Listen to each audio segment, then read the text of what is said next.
Good afternoon! Welcome to our Sharing Learning. Ako po si Glenny Manuel Ardemesa from Group 4. So ito po ang aming talk show na mala Sharing Learning. So nandito po ang aking mga kagrupo.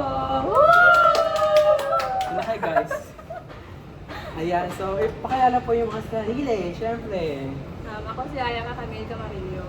Ako naman po si May Salaring Arzabis. So, and I am Mary Margaret Aldale. Ayan, so kami po yung Group 4. So ngayon, kakatapos lang po namin ng filming namin. So hindi pa po siya na-edit.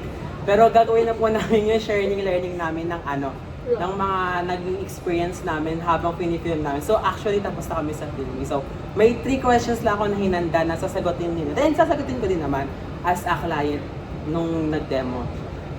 So ayun, ngayon, so kahit sino una po sumagot sa inyo. So kamusta naman ngayon ang pakiramdam mo? Ngayong natapos na ngayon yung one day filming natin ng skit. So, Gusto ko na umuwi. pakiramdam mo? Masama na ako? Ako po, napipil ko na, ay salamat, natanggal Yeah. yung panibagong gawain. Ayun. Kaya naman, May. For me naman, syempre I'm happy and I'm also grateful sa mga groupmates ko kasi ang productive na. And we're back! Nakat po yung video namin kasi puno na yung storage ng phone ni Marga. So, share mo, continue mo na yung share mo. Anong ayun. pakiramdam mo ngayon natapos mo? Ulitin ko lang. So, thankful sa groupmates kasi super productive namin. And, ayun, parang nabawasan na ng gawain. So, happy na rin. So, ako naman, ang naramdaman ko naman ngayong natapos na yung filming, less pressure naman na siya. And masaya din naman ang experience na nakapag-brainstorm din kami. May mga nakalimutan din mga na dapat gagawin sa part na ganun. Pero dahil nga as a group to, so ayun, may mga nagbigay din ng mga feedbacks nila, ang suggestions nila na gagawin. So next naman na tanong, ano yung mga challenges and hurdles na na-experience natin? Na-experience nyo pala from the start na nag-meeting tayo nung Sunday hanggang ngayong filming natin ng Tuesday. Go na, ikaw na. So, ikaw naman. Leader po namin. Ako, for me, nung Saturday ba? Saturday. Ay, Saturday. Saturday, wala naman akong problema. Actually, wala naman. Ngayon lang. Anong challenge? Ang challenge. Anong challenge? Umulan habang nagpipilm kami. Tapos, ang init pa. Challenge din yun. Tapos, medyo madilim kasi hindi namin nakasal yung ilaw. Yan ang ingay, di ba? Ayun, paingay din. Okay lang naman. Part yun ng buhay. Tapos, siguro, yung future challenge na future to yung editing. Kasi nga, Good luck, Marga. good luck din sa kanila. Kasi, maingay, diba, nung film kami, i-review pa namin to. Tapos maingay, mahirap siyang i-edit kasi maingay talaga. Yun talaga. Maingay talaga. Challenge lang. Uwi na siya. Kasi uwi na siya. Procrastinator kasi ako eh. Yung last minute ko ginawa yung script ko. Inaaral ko isa-isa yung mga assessment sa upper body ng madaling araw bago mag-patpit sa umaga. Pero okay naman, kinaya naman. At same lang din kay Mirza kasi maingay talaga sa napag-filman namin. Ayan. So, for me naman, to be honest, at first, nahiya ako mag-chat. Look, Kasi, bakit naman? ayun nga, parang ang dami kasi natin gawain. Nape-pressure ako, tapos parang sabay-sabay. Tapos ayun. Tapos, Sunday, nabasa ko, ako yung actor. Isa ako sa actor. Sabi ko, hindi ako nag-a-act. Parang, siguro elementary pa yung last time na nag-act ako. Tapos sabi ko, ang dami ko pang line. So ayun, sabi ko, tanggap na lang since 4 lang naman kami. Ayun. Tapos, eto, nagawa ko naman, so okay na. And for future challenges, siguro, I agree with Mirza, yung editing, kasi super ingay. And then yung umulan pa, and then yung lighting, syempre, and then yung voice over pa, syempre kailangan i-match sa mismong video, yung paggalaw ng voice as well as yung voice over. So, yan. Pero feel naman namin na maayos nilang ma-edit ka kasi sila talaga. Editors talaga. Ayun. So for me naman, na-challenge ko naman. Siguro kasi balak talaga namin ngayon na one day filming lang talaga. So natapos naman namin one day filming kasama na tong sharing learning segment ng ating output laboratory activity for Hi Ma'am Delia. So ang akin naman yun nga, umulan, unexpected kahit na tapos syempre nagbi-video kami, mas yung tunog ng ulan. So kanina medyo may mga napansin ko talaga may mga medyo nagmamadali na talaga na parang next day na natin gawin ganun na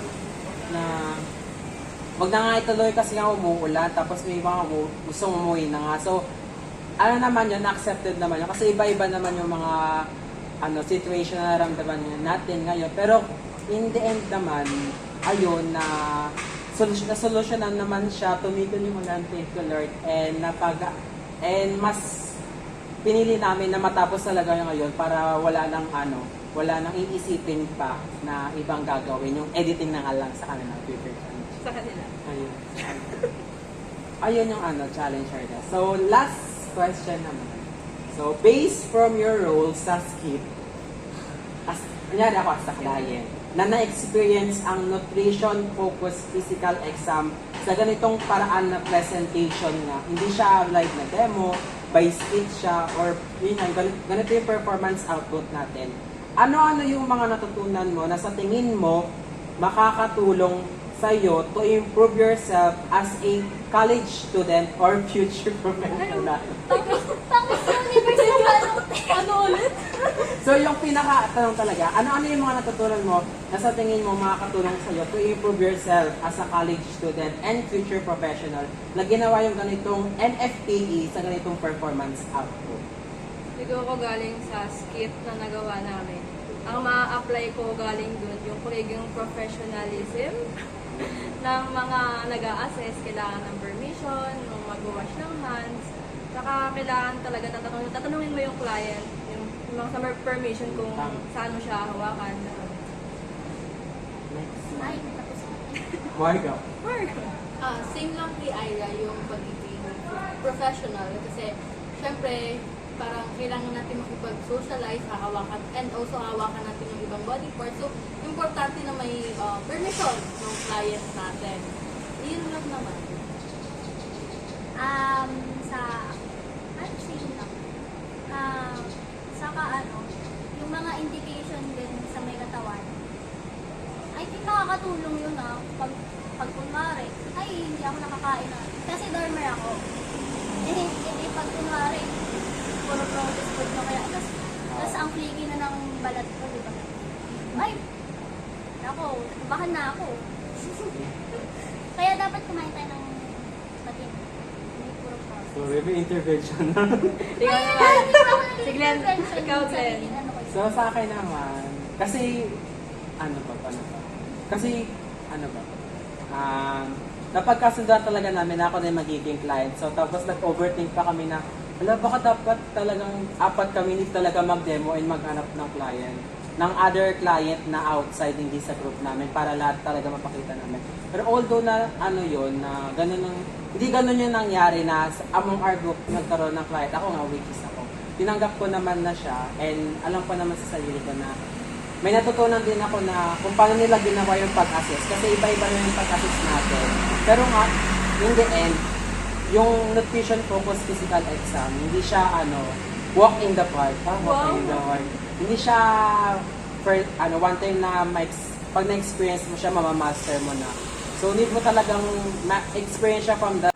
Ayan! Hi guys! Thanks! Hindi na-cut na naman yung video. So, ayun nga, in the end, hindi mo, one time na pag nagsubukan mo ng NFPE, hindi mo mamamaster agad-agad siya. So, need mo rin talaga ng full experience and be observative dun sa pagtingin ng mga signs and research din. Need mo rin talaga ng research para malaman mo na ma-relate mo siya sa nutrition po, sa mga nutrition-related factors na pwedeng magkaroon yung patient mo, yung mga deficiencies nga or meron siyang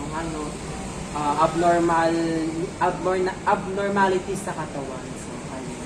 Ako good lang. Add ko lang. I'm actually grateful to have this kind of activity. Kasi parang ngayon, nag-train na eh. Parang nalalaman na namin kung ano yung mga possible things na gagawin in the future. So, ayun. Sa professional. Yeah. Sa RN. Any add ko po? Maganda yun ang sinabi niya. Nagagawa na nga natin. As early as now, na second year pa lang tayo. Kasi, ayun, introduction na to. So, may future natin as RN. Kinlaim na agad. Ganun na. Yes, stream na natin. So, congrats guys! Natapos na natin yung filming lang. Hindi pa yung editing. So, doon po nagtatapos yung